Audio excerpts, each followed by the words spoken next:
दूसरा, ये हृदय चक्र का संबंध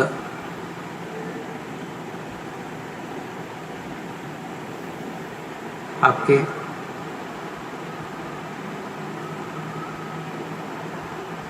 माँ बाप के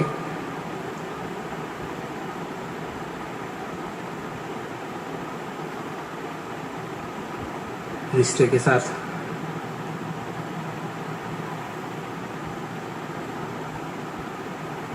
जुड़ा हुआ होता है।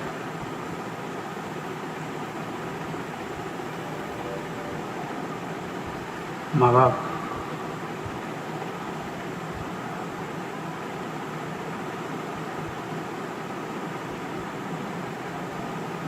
जाने अनजाने में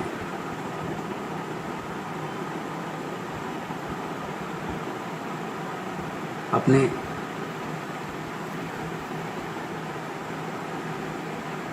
बच्चों के भीतर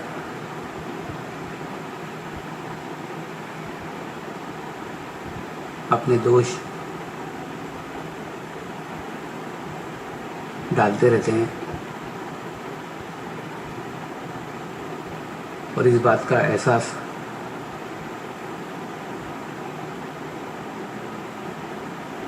माँ बाप को भी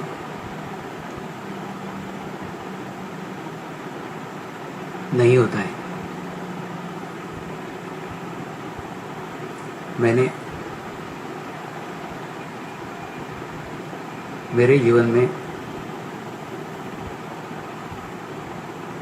आए हुए अनुभव के आधार पे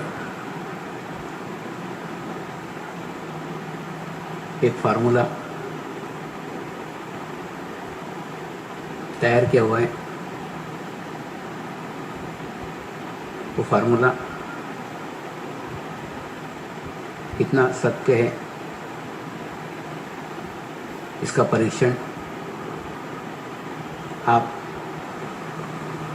आपके जीवन में सबसे पहले अपने घर पर ही लगाकर देखिए। अगर घर में सही प्रतीत हुआ तो पड़ोसी के घर पे लगाइए, रिश्तेदारों के घर पे लगाइए, तो उस फार्मूले की सत्यता आपको प्रतीत होगी। फार्मूला इस प्रकार है कि जैसे किसी माँ को 4 बच्चे हो तो 4 बच्चों में से एक बच्चे पे माँ सबसे ज़्यादा अपना जान छिड़कती है और ऐसा बच्चा अपने जीवन में एकदम लल्लू रहता है। लल्लू रहता है यानी इसके अंदर कोई डिसीजंस पावर नहीं रहते। ये सदैव डरा हुआ रहता है।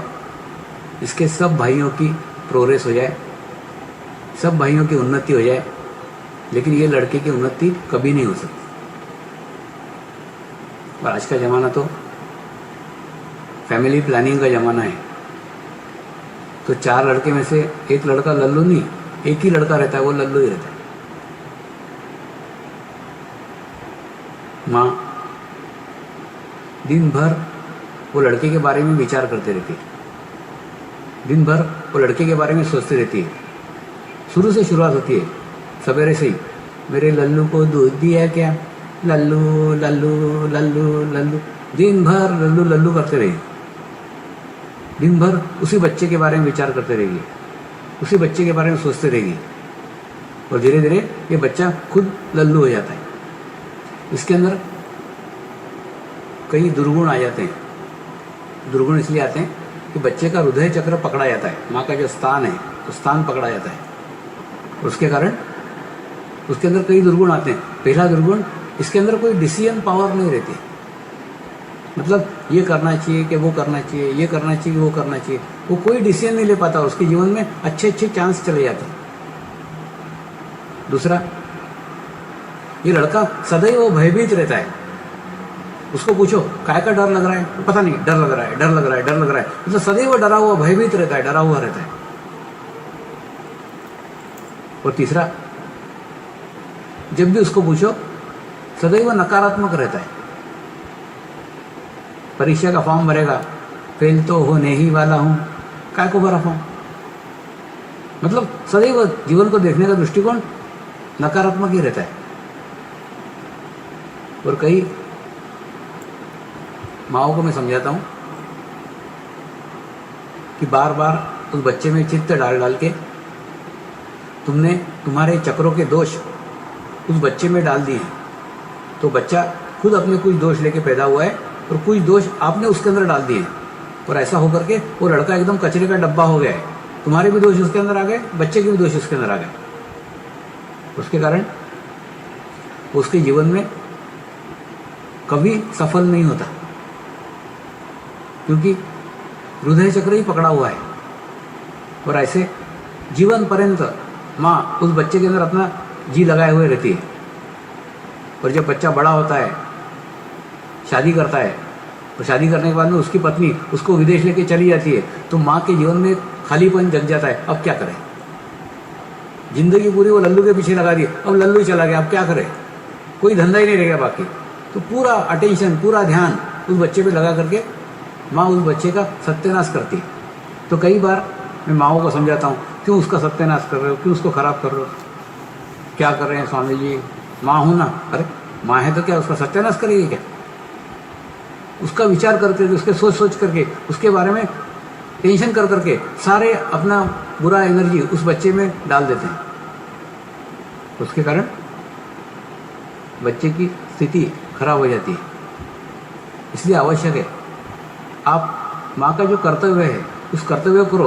दिन भर वो बच्चे के बारे में सोचते मत करो, क्योंकि जितना आप सोचोगे, जितना बच्चों के बारे में विचार करोगे, उतने ही आपकी खराब एनर्जी, आपकी खराब ऊर्जा उसमें जाती रहेगी। और आपका टेंशन करके, आपके विचार करके, आप उसके बारे में सोच सोच के, उसमें कुछ चेंज होने वाला नहीं है, उसमें कोई बदलाव होने वाला नहीं है।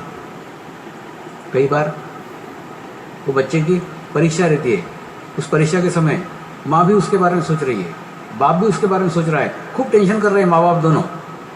वो लड़का परीक्षा देने जाता है, तो परीक्षा देने के बाद में गणित का पेपर करके आता है।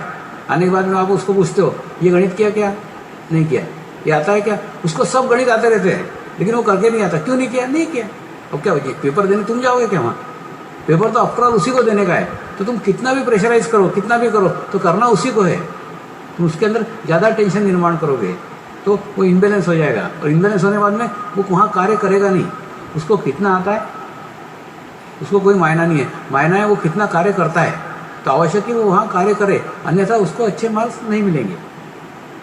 जैसे लल्लू होता है, ठीक उसी प्रकार से ललवन भी होती है। एक बार एक गांव में मैं गया था, तो वहाँ पे नई नवेली दुल्हन आई हुई थी और वो बीमार पड़ी थी। मुझे वहाँ ले गया गए, स्वामी जी हमारी दुल्हन बीमार हो गई है, कोई बताओ ना, कोई इलाज हो तो। उसको देखा तो उसका हृदय चक्र पकड़ा हुआ था।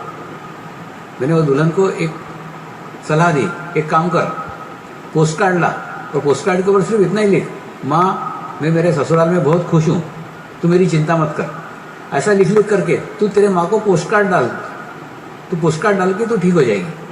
तो ललवन ने अपनी माँ को चिट्ठी लिखी, माँ मैं मेरे ससुराल में बहुत खुश हूँ, बहुत प्रसन्न हूँ, तू मेरी चिंता मत कर। उसकी माँ को चिट्ठी मिली, वो खुश हुई, चलो अच्छा है। उसके बाद में फिर दूसरी चिट्ठी लिखी उसने, माँ मैं मेरे ससुराल में बहुत खुश हूँ, तू मेरी चिंता मत कर। उसने दूसरी चिट्ठी पढ़ी, अच्छा खुश है, ठीक है कोई बात नहीं। फिर तीसरी चिट्ठी आई, माँ मैं मेरे ससुराल में बहुत खुश हूँ, तू मेरी चिंता मत कर। उसने सोचा ललवन 3-3 बार चिट्ठियाँ लिख रही, तीसरी चिट्ठी लिख रही, ज़्यादा ही खुश दिख रही, इसलिए लिख रही।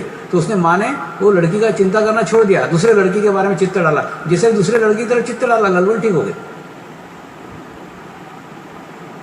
तो कहने का मतलब माँ के चित्त के कारण, माँ के अटेंशन के कारण उसका हृदय चक्र पकड़ रहा था और वो बीमार हो गई थी। तो जाने अनजाने में भी आप कुछ ऐसे कार्य करते हो जो कार्य करने से आपके बच्चों की शारीरिक स्थिति खराब होती है, मानसिक स्थिति खराब होती है और उसी कारण उनका हृदय चक्र पकड़ा जाता है। इसीलिए आपका जो ड्यूटीज़ है, जो बाप बनकर के ड्यूटी है, जो माँ बन के ड्यूटी है, वो करो। उसके बारे में चिंतित मत हो, जो कुछ करना है वो करो, सोचो मत। ये सब बातें मैं आपको उपदेश कर रहा हूँ ऐसा नहीं, ये सब मैंने भी मेरे जीवन में अवलंब किए, मैंने मेरे जीवन में अपनाई हुई है। जैसे मेरे ही बड़े लड़के को इंजीनियरिंग कॉलेज में एडमिशन चाहिए थी, तो वो बोले स्वामी जी आप प्रार्थना करो ना कि मेरे को एडमिशन मिल जाए। मैं बोला देख, मैं प्रार्थना करूँगा, तेरे को मिलना योग्य हो तो मिले, मिल ही जाए ऐसा नहीं बोलूँगा। तो मैंने मेरे गुरु को प्रार्थना की, इसको सीट मिलना हो योग्य तो मिले, ये तो नहीं मिले। तो नहीं भी मिलती तो भी मैं प्रसन्न था, मिलती तो भी मैं प्रसन्न था। मतलब अपने प्रार्थना में अपनी कंडीशन मत जोड़ो, होना ही चाहिए, मिलना ही चाहिए, ऐसी कंडीशन मत डालो। जो उचित हो वो करो, क्योंकि अपने से अच्छा अपने गुरु को समझता है। जो उचित है, जो सही है वही करे। कोई चीज़ जीत करके प्राप्त करने में कोई मज़ा नहीं है।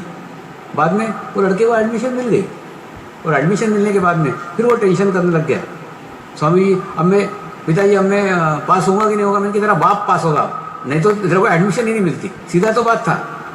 एडमिशन इसीलिए मिली क्योंकि तू होने वाला है, नहीं होने वाला रहता तो मिलती नहीं। मैंने ये नहीं कहा था कि मिलना ही चाहिए, मैंने कहा मिलना योग्य हो तो मिलना चाहिए, नहीं तो नहीं मिलना चाहिए। तो हर दफ़े जब भी कोई प्रार्थना करो, जब भी कोई प्रेयर करो, तो उसके अंदर आप आपकी कंडीशन मत जोड़ो, आप आपकी बात मत जोड़ो, होना ही चाहिए। तो नहीं हुआ तो आपको दुख हुआ, उससे अच्छा जो योग्य हो वो, क्या हो, अच्छा हो बुरा हो, वो परिणाम की तरफ देखो ही मत, आपके कृपा में हो, आपके इच्छानुसार हो। तो गुरु उतना अच्छा करेंगे जितना हम हमारे जीवन में सोच भी नहीं सकते।